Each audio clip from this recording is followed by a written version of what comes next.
Welcome to Life, Death, and the Law, presented by the law firm of Beeson, Garner, and Hansen, hosted by attorneys Shawn Garner and Adam Hansen.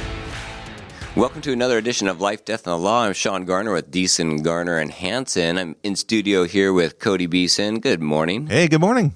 So today we're going to talk about a lot of common myths that have been circulating. They've gone through and taken root a little bit in the past and then fizzled out and then resurged. And right now, one that's resurging is something that was called the population bomb. And so obviously it's what it sounds like. It's where we get overpopulated in the earth with humans and we take up too much resources, take up too much land, too many people are crammed in too tight spaces until we start wars and there's disease and there's famine and we either end up wiping out vast majority of the population or we just die off altogether and in some live miserable lives of starvation and depravity.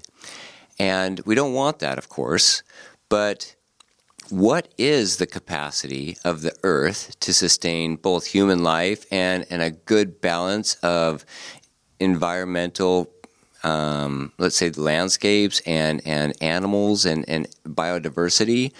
And are we on the precipice of tipping that scale?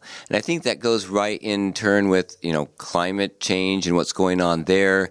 And it goes in turn with technology and how we continue to be able to live in more remote areas and get further and further away from rural or urban areas, and rural areas keep expanding out. So The Population Bomb was a very popular book that was released in the late 1960s. It was authored by Paul Ehrlich. He was a German scientist and a Stanford professor. He believed that by approximately the 1970s, hundreds of millions, this is a quote from his book, would starve to death because the earth did not have enough resources to feed the ever-growing population. And for Ehrlich, the consequences were such an exponential threat that immediate action needed to take place. For example, forced contraception by government entities. Like put it in the water.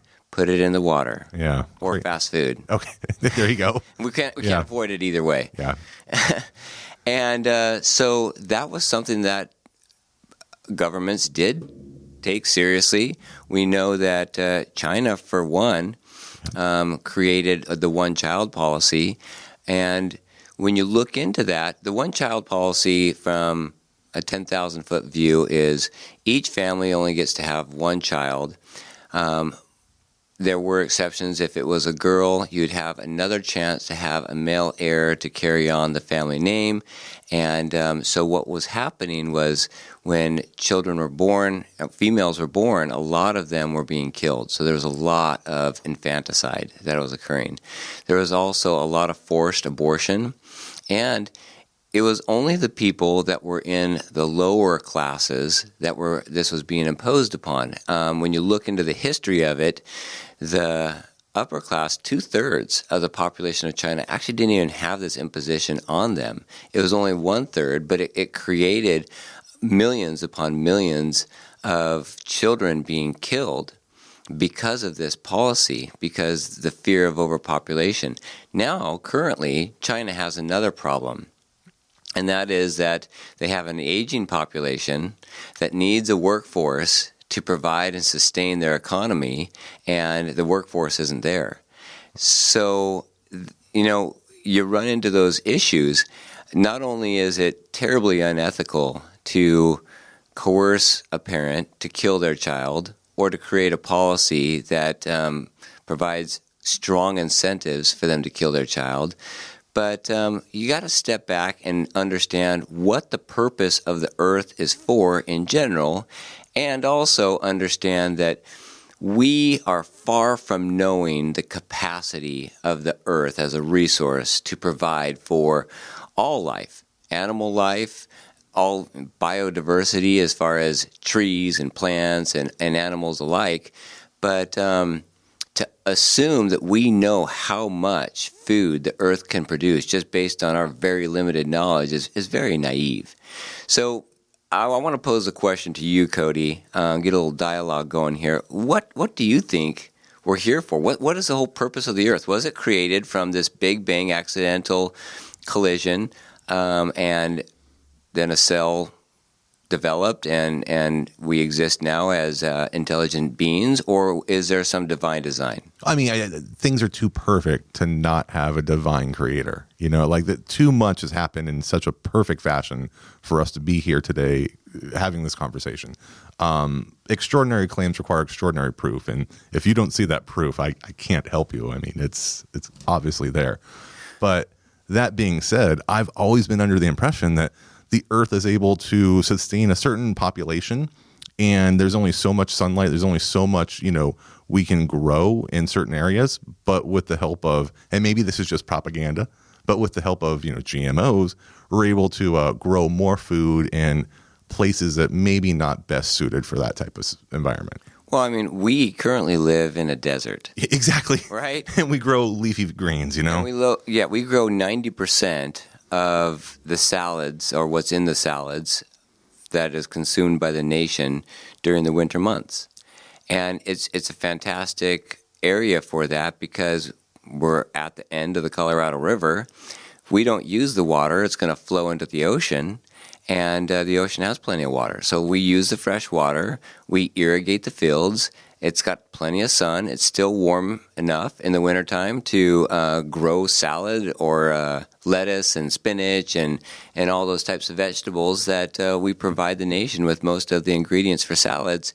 And that is a wonderful use of those resources. Without human intervention, would not be possible at all.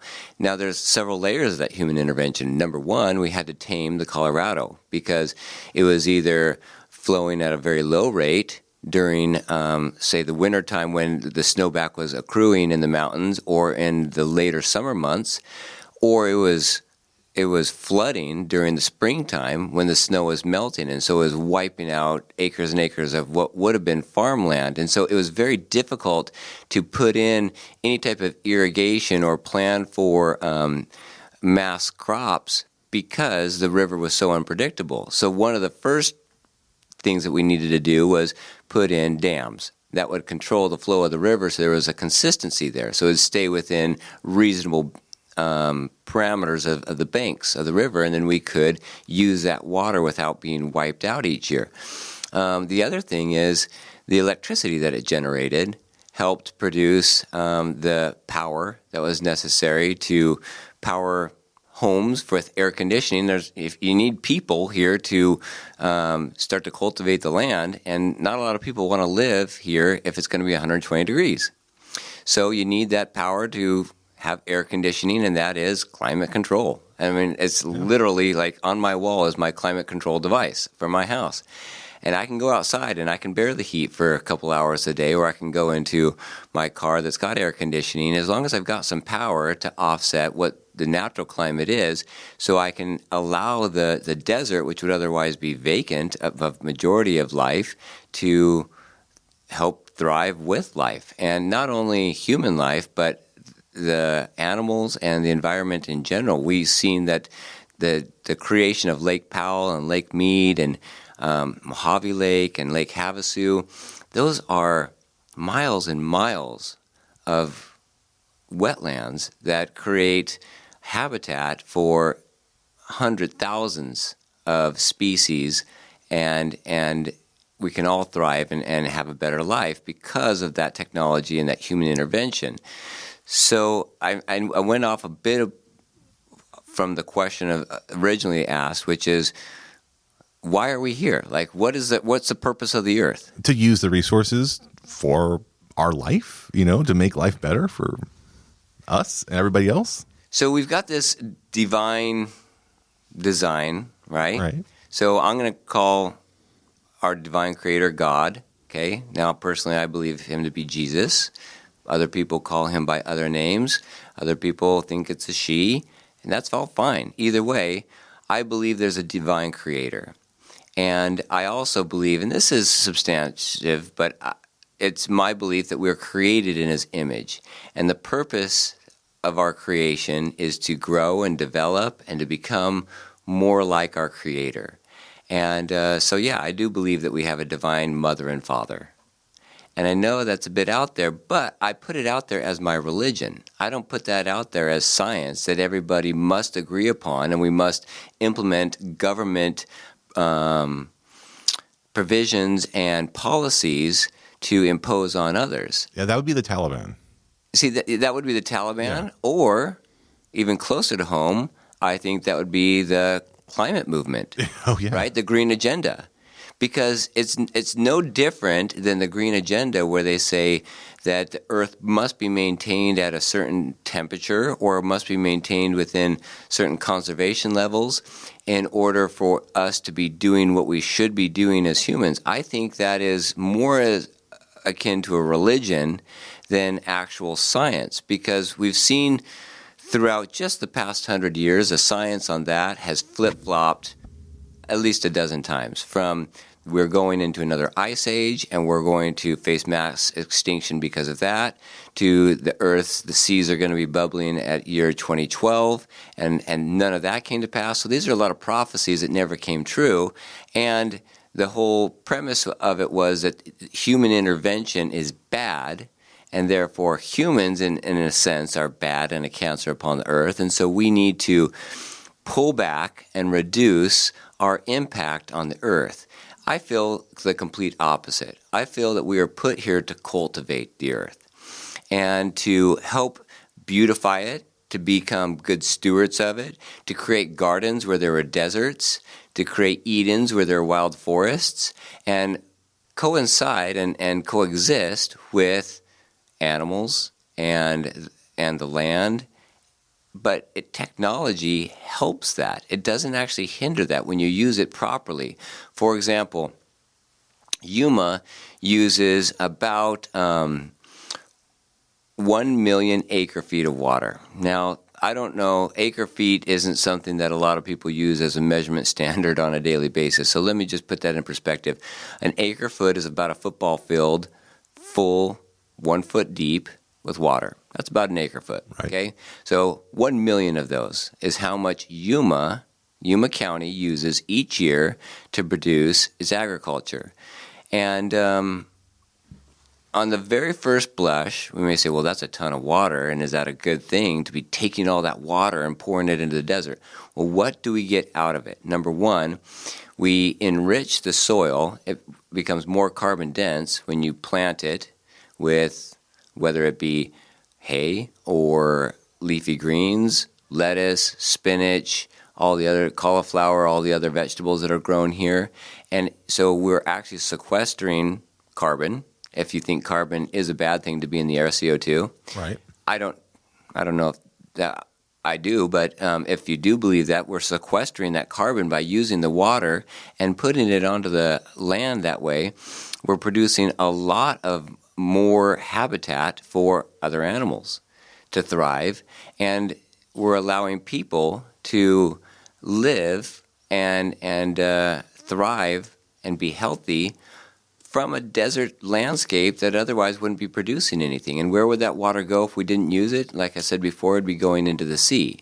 So that's human intervention. I think that it would be a derelict of duty if we allowed that water to flow past us into the salty ocean.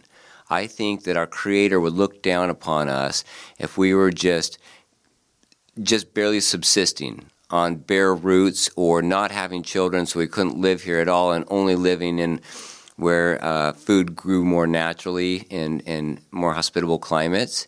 And instead of using our intellect and designing ways to make the desert flourish, I think our Creator would look at us and say, hey, I gave you a talent and you buried it. Exactly. You didn't use it, and therefore you're a slothful servant, and what you were given is going to be taken away and given to somebody that actually did utilize. And of course, I'm referring back to the parable of the talents, where one was given 5, one was given 2, and one was given 1. And so we need to use our talents to do that. Now, 1 million acre feet comes into Yuma each year, but you know how much we put back into the Colorado River? We put back about 300 to 400,000 acre feet of water. So what we do is that's done in a couple different ways. We pump it out of the ground because the aquifers here in Yuma, they are actually filling up because we use so much irrigation water from the Colorado River that they fill up the aquifers so high that if you live in the valley in Yuma, you know you don't have a basement. Well, and what I hear is they're running pumps around the clock to maintain that, right? Yes. Yeah. They're pumping water out of the ground because there's too much groundwater. When that groundwater goes up to the surface, what happens is it makes it difficult, if not impossible, to grow crops because that groundwater is drowning out the roots of those crops. The water needs to siphon through the soil and pass by the roots, not be submersed entirely in the roots. Now, I'm not a farmer, I'm not an agriculturist, but the basic concept is when the water table is too high and you don't have surface water there, the plants can't grow because the dirt is dry, but the surface water, when you apply it, can't soak in because the water table is too high, and then the plants can't grow. So what we need to do is we need to keep the water tables at a constant level, and we need to do that by pumping water out. So water is pumped out into the river. When water comes in and we use it, we send it downriver, and there's a quality that we must maintain for Mexico, because Mexico is going to continue using that water again for its agriculture purposes. So we want to maintain a good quality of water. And when it comes to Yuma, it leaves Yuma the same quality as when we brought it in. So really, we're not actually we are using 1 million acre feet, but we're not just consuming it and it's gone. It's being recycled, it's replenishing the aquifers, and it's being sent downstream later on for the use for the people that live in Mexico. We have to take a break. This is Life, Death, and the Law. Coming up, more thought-provoking conversations on life, death, and the law right after this. You're listening to Life, Death, and the Law, presented by Beeson, Garner, and Hansen, the law firm that has been voted Yuma's best 6 years in a row. Welcome back to Life, Death, and the Law. We're talking about the likelihood that there is a population bomb occurring, in that we are growing in our numbers as human beings so fast that the Earth's resources won't be able to keep up. And as a result, there's going to be famine and war and starvation. And this was something that was widely adopted back in the 60s. One of the most popular books on the issue was The Population Bomb. That was the title of it, and it was written by Paul Ehrlich. He was a German scientist that was also a Stanford professor, and his estimates were that there was going to be mass famine and starvation by the 1970s, and hundreds of millions of people would starve to death, and wars would be created, and there would be social and economic unrest and collapse. And so what we needed to do was we needed to have government entities impose sterilization and contraception so we didn't overpopulate. Now, that was done in some countries, China notably. It was done in India as well. And there were hundreds of millions of humans that were affected, primarily infants, and mass infanticide that occurred as a result of that. And my belief is that the earth was created for us as humans to grow, develop, to practice good manners of stewardship, to develop and help the earth be more productive, develop technologies that would allow people to thrive, that would allow us to take care of the sick and follow the example of Jesus, which is to care for the poor and those who were sick in general and didn't have the means to care for themselves. And in order to do that, we need to first be able to provide for ourselves and our families, and then we can go out and provide for others. Technology has allowed us a way to do that, and technology is widely fueled by energy that comes from fossil fuels. Now, there's a lot of different sources of energy. There's nuclear energy, there's hydropower, there's coal, there's natural gas, there's coal, there's all of the fundamental ones, and we see that there are some trade-offs when you use those energies. There's the common consensus that by using fossil fuels, we're warming the climate. Now, okay, let's take that all into consideration and weigh out what are the biggest issues for mankind and for the world in general. Because if we're going to be good stewards of the world, that doesn't mean that we just strip mine it and deforest it and use all the resources immediately until they're all gone and there's nothing left for the next generation. Of course, that's a bad idea. And we've gone through periods in our existence where we've done that and learned from our mistakes or are in the process of learning from them. And now we're reforesting at terrific rates. China is actually participating in reforestation because there's a lot of desertification that was occurring it was starting to encroach on Beijing, a lot of this desertification where the sands were blowing over. And so they started to reforest areas outside of Beijing to keep that sand from coming in. And they've created millions of acres of trees and forest that just through planting the trees that were there before and hiring the population there to do that. We can do the same thing here. We have done the same thing here. And a really neat statistic that is not talked about enough is that there is more vegetation on the earth, 30% more vegetation on the earth now than there was 40 years ago.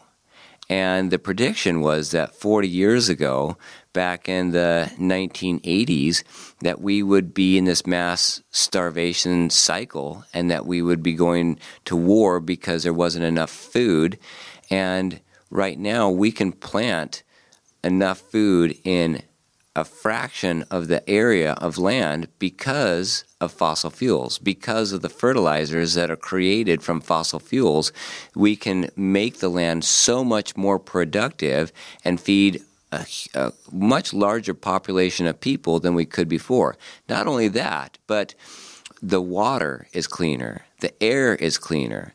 I think that very few people, especially if you're educated, would argue that our water here in the United States, the streams, the rivers, the waterways in general, are less clean now than they were in the 70s and 80s. That the air is less clean now than it was in the 70s and 80s. We had to go through that cycle where we were burning gas that had lead in it. It was called regular gas, right? Yeah. And that caused a lot of air pollution, which in turn caused a lot of water pollution and acid rain. Sulfur dioxide is what it caused, and so that was acid rain. And so there was a lot of negative impacts from that, but we learned, and it was a learning curve that we went through. We took the lead out of the gas, and now we use unleaded gas, which is kind of funny because regular gas is just unleaded. We just don't put lead in it anymore. Right. So now we put ethanol in it. Well, what is ethanol? Corn, right? Yeah. Yeah. Ethanol is alcohol produced by corn. And so we had this great idea back in the early 2000s that to get away from fossil fuels, we would create sustainable biofuels. And you'll remember back in those days they had biodiesel. Oh yeah, like right? like French fry grease and stuff, right? That French fry grease, that was one thing too, but you had these biodiesel vehicles. Yeah. And you had flex fuel vehicles that they could run off of biofuel, which is essentially alcohol.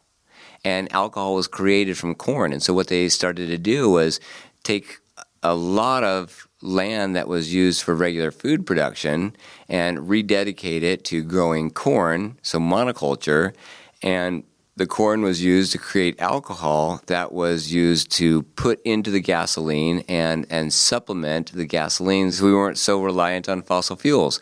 Well, what happened as a result of that? We took out a lot of land for the purpose of producing food, and it was very inefficient in producing actual fuel for energy purposes to power your car, it corrodes the engine because the byproduct of burning alcohol is water.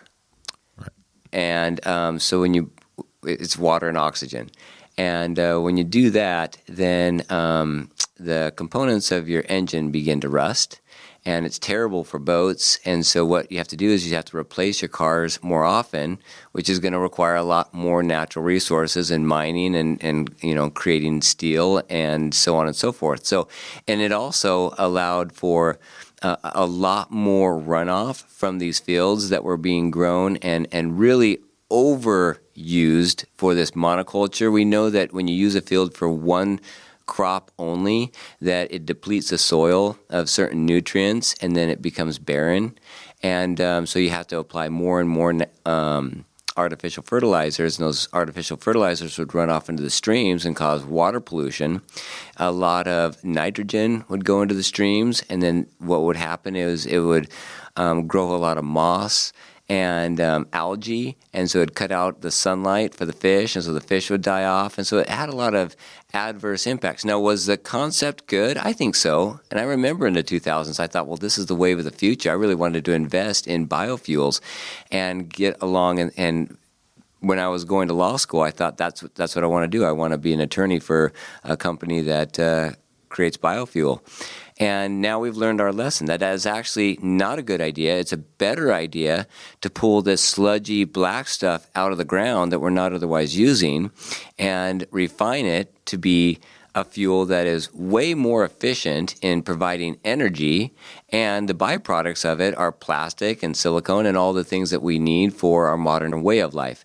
And so, but we learn by experience that we can cultivate the land, we can actually produce more crops, we can produce more food on smaller plots of land if we do it wisely. How do we understand what is the wisest way to do it?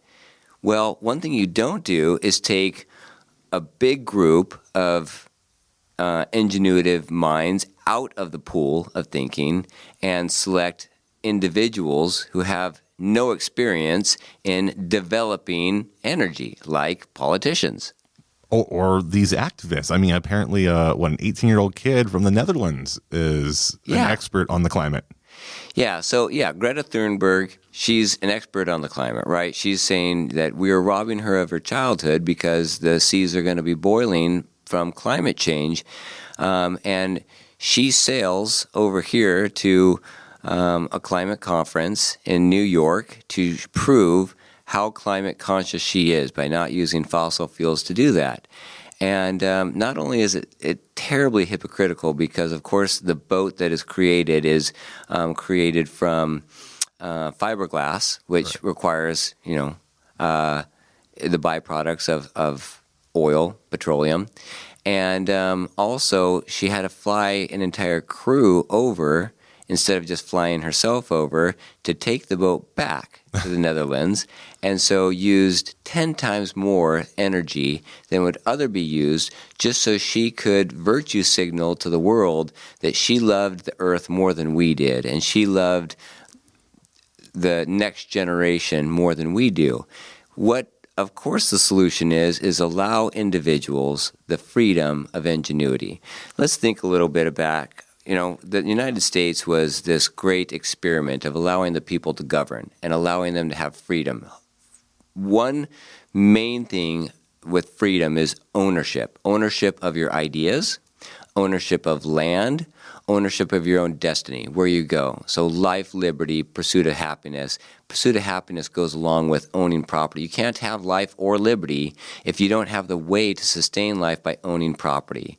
And so many of us know that originally that the words that were penned by Thomas Jefferson were that life, liberty, and property were the fundamental inalienable rights that all men have. And not the reason that property was taken out of there is because we are not entitled to property.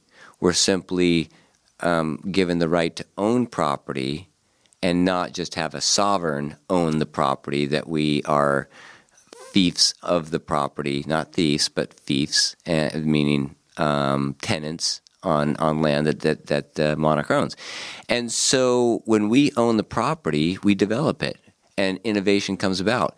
What innovation? Have you noticed any change since we've implemented that concept of liberty and individual ownership of property that this experiment initiated 250 years ago? Exactly. Like, how many people flee to this land of opportunity to develop their, obviously live a free life, but to develop their ingenuity, to develop their technology. Right. Yeah.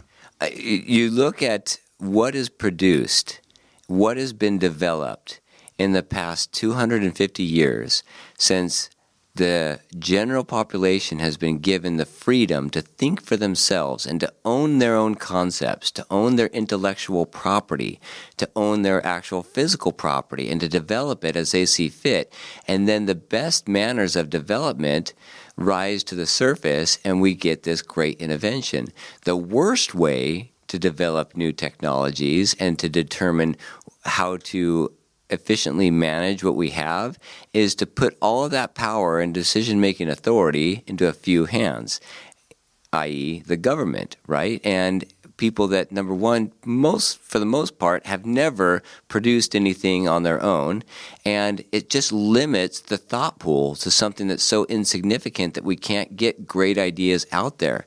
So what I'm trying to get at is that this population bomb, number one, was more of a religion and not actual science. And I can say that with certainty because the prophecy was in the late 70s and 80s we would all be dying of starvation, and we are not. We are producing more food now than has ever been produced, and we have a surplus of food. Now there is, of course, that problem of logistics, of getting the food to the right places, and there are certainly corrupt governments around the world. And the worst thing that we can do for these other countries is colonize them with our concepts of this new religion of climate and environmentalism, and not allow these countries to grow as we did. Now, they don't have to go through the same learning curve that we did. They can certainly learn from the technologies that we've developed and then one-up it. And that's what we hope for. Well, and ideally, we're also doing a disservice to the world when we take markets like California and say, all right, you're not going to be able to sell a gas motor or engine, in California anymore. So now we're stifling innovation in a leading market that could very well develop something that could be used in a third world that, I don't know, could help. Absolutely. And we can go real deep into California as to how backwards its policies are, but we'll just take that for granted right now. But I'm talking about other countries, like countries in Africa, the Sudan, Zimbabwe, countries in South America, where we provide aid, and they become reliant on U.S. aid to the extent that we're actually enabling the poverty to continue because we're not allowing them to create and innovate on their own and use their own resources, which oftentimes are more plentiful than the natural resources that we have here at home, to provide for their own people, for their own society, and develop technologies that we haven't even thought of before, because they can get a Stanford or a Harvard level education with regard to technology, and they can get that off of their cell phone and implement it in ways that bring forth new ideas and concepts that can enhance the environment, enhance food production, and allow the environment and animal life to flourish. If you keep them in poverty, they're going to continue burning dung, wood, coal, not coal so much, but charcoal, for their primary fuel source. And when they're doing that, it's labor intensive, it's very inefficient to cook food and heat a house with wood and coal and whatnot. And it doesn't allow them to get out and get an education and develop their industry the way we've been able to do it, and to continue to advance that industry so the environment itself becomes cleaner. In Yuma, we live in a very clean environment. The water downstream is just as clean as the water upstream, and that is because of technology. We got to take a break that says life, death, and the law. Coming up, more thought-provoking conversations on life, death, and the law right after this. You're listening to Life, Death, and the Law, presented by Beeson, Garner, and Hansen, the law firm that has been voted Yuma's best 6 years in a row. Welcome back to Life, Death, and the Law. This is Shawn Garner. I'm an attorney with Beeson, Garner, and Hansen. We do estate planning. So what we do is we help individuals understand what assets they have by going through and identifying each of their accounts, where they own property, what cars they own, help them consolidate all of the documentation for their assets into a binder that have tabs and they can easily locate those assets and manage them. And just that alone helps them become more financially efficient, because a lot of times we get so caught up in the day-to-day rush of life that we don't even understand what resources we have out there. And so when we're spending money, we're not doing it as wisely and efficiently as we could. So that helps. Number two is you're creating a roadmap, or what I like to refer to as a treasure map, for your kids when you pass away, that they can find all of the wealth that you've acquired as an individual, and so it doesn't get left to the state or some other entity or individual that you didn't intend it to go to. We also create trusts that allow you to designate exactly who you want to be in control of those assets when you pass away. So it's not the court, it's not the state deciding how it's going to be managed and who it goes to. It's you, because it's held in a living trust that will continue to live beyond you, so your wishes become immortalized in the trust and continue to carry out what your legacy was that you developed during life. So that's what I do, and that's where my expertise lies. So why do I talk so much about the government and impositions about these climate policies? The reason is because I believe that when people are allowed to own property, to develop their own ideas, to own their ideas, and to not have the religion of, I would say, the minority, but that has the popular seat in government right now, to impose regulations on us that take away our ability to continue to create and innovate based on scare tactics. For example, we've had so many in the past 3 years. We had COVID. I'm a firm believer, and you can make up your own mind on this issue, but that the cure was far worse than the disease. That if we had left doctors alone to do what doctors do well, and that is to identify the best treatment for an individual patient, we would have got through COVID with far less deaths, and the deaths that did occur could have occurred with much more dignity, meaning that individuals could be surrounded by their family. The worst fear that most people have is dying alone. And how many people died alone because our government imposed these draconian rules through the CDC that became some sort of, emperor on what was all good and right, and we couldn't be with our loved ones when they were going through this illness and ultimately death. When doctors were under threat of being canceled if they didn't follow government-regimented protocols for health. Since when does the government know what's best for our health? Individual doctors go to school to learn, and they all go to different schools, and they all develop a little bit different practices, and we know that when you get a diagnosis that's severe, you want to get a second opinion, and that second opinion generally doesn't come from a government official. Right, and I remember having to kind of find a doctor that viewed things as I viewed, that wasn't really pushing the vaccine. Right. I found a different doctor during that time because of that.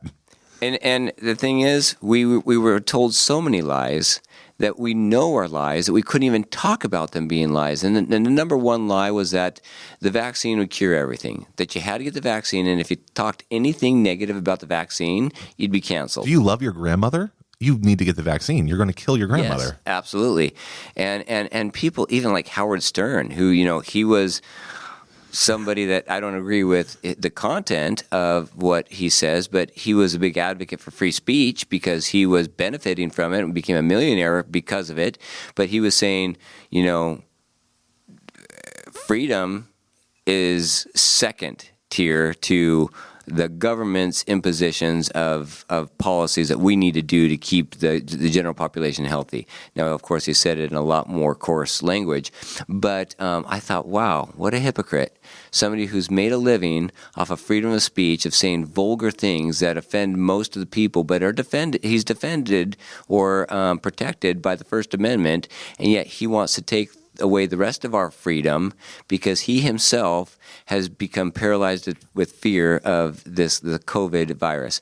And so COVID was one. Obviously, there was the vaccine portion of it. There was the origins of it we were lied to about, right? Where it came from. We all know that it's very unlikely that it came from some bat that got killed and sold in a fish market, that it was probably something that was developed in a lab in Wuhan with government funding that came partly from the United States as well. There was a letter that I read that it was just put out in early November, and it was from the Department of Reclamation. Okay. And it's talking about the drought that we are in right now, and that we have been in since the year 2000, and that we have to continue to significantly impose restrictions on water use. And so part of that is they're going to use the Biden Build Back Better infrastructure money that was passed back in the COVID hysteria time of, I think, 2022 and maybe 2021. In either way, that they're going to use that money to pay farmers not to use their land, so to fallow their land, which means to not grow the crops that they would typically grow on that land. And this letter says the drought is continuing to occur, so we have to continue to impose these restrictions. Well, here's the facts. And in the letter, it says that the average inflow to our reservoirs, Lake Powell, Lake Mead, whatnot, that are upstream, is between 5 and 6 million acre feet of water.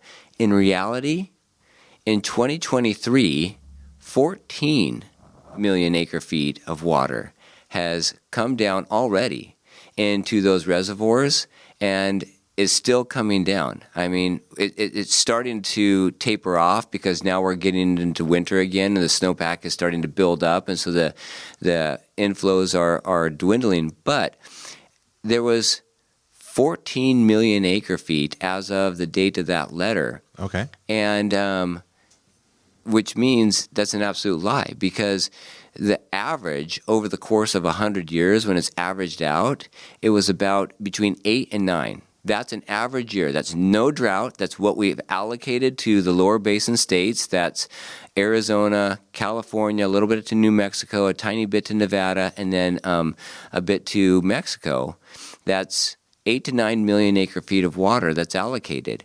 Well, we had 14 million acre feet come in to the lower basin reservoirs, and yet that letter went out that was completely inaccurate, going to, and Kamala Harris she oversees the Department of the Interior, which oversees the Bureau of Reclamation, and they're saying we need to continue with those water restrictions. And so I'm sitting here in my law office right now, surrounded by about 30 acres of field that used to produce alfalfa, that used to produce all sorts of agriculture. And there are no more farmers working there. There's no more sheep that are grazing on it. Right, yeah. Right?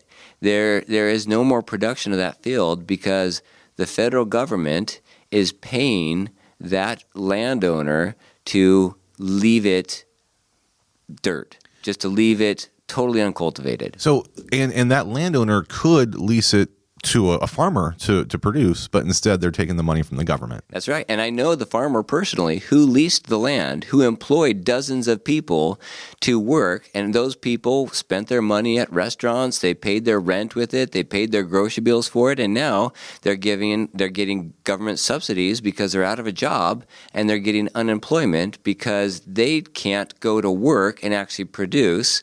And so if we're concerned about a food shortage, why are we paying people not to produce? That the only reason is that the government likes power. The government's purpose is to use and wield power, or I would say politicians. Their main focus is to obtain and wield power. And I know that's not all politicians, but by and large, that's the bureaucrats out there. And the people that are over, the whole Bureau of Reclamation, that is an administrative body. It's a bureaucratic body. It's not an elected government entity.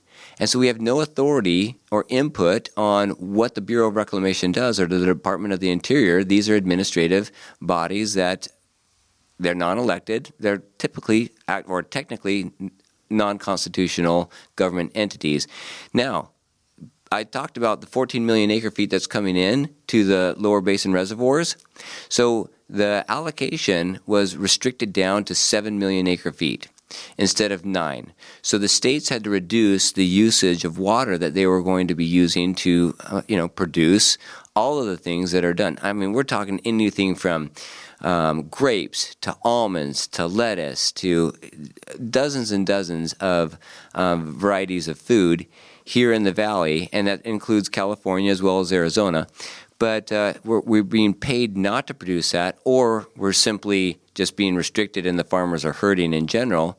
What they're allowing to go through the reservoirs, and this is the point that I want to end on, is because there's so much water that came in so quickly that instead of 7 million acre feet was allocated to be released in the water year 2023, and now it's going to be 9 million. Well, the allocation is set for 7 million, right? So the farmers are only allowed to use 7 million. So what happens with that other 2 million acre feet of water? Mexico?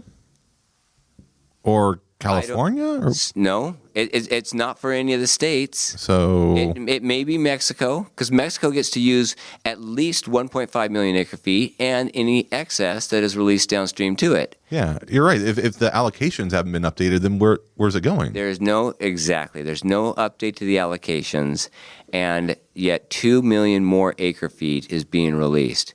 2 million more acre feet. It's unbelievable the amount of waste that is being allowed to flow right past these fields that are laying fallow without being grown, without producing a job and a career for individuals and food for our nation.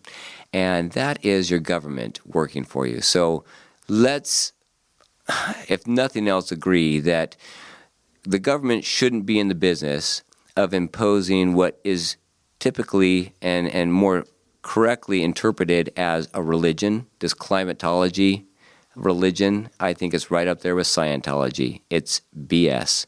And we need to take the power back in our own hands and allow people to believe what they want, but exercise our own freedom in utilizing the land the way that it was intended for our own innovation, cultivation, and good stewardship, so we can become better people and produce more and better things for both the land and our country and the world in general. That's all the time that we have today. This is Life, Death, and the Law. If you have questions or want to know more about something that was discussed today, please call the law firm of Beeson, Garner, and Hansen at 928-783-4575 or visit yumaestateplanning.com.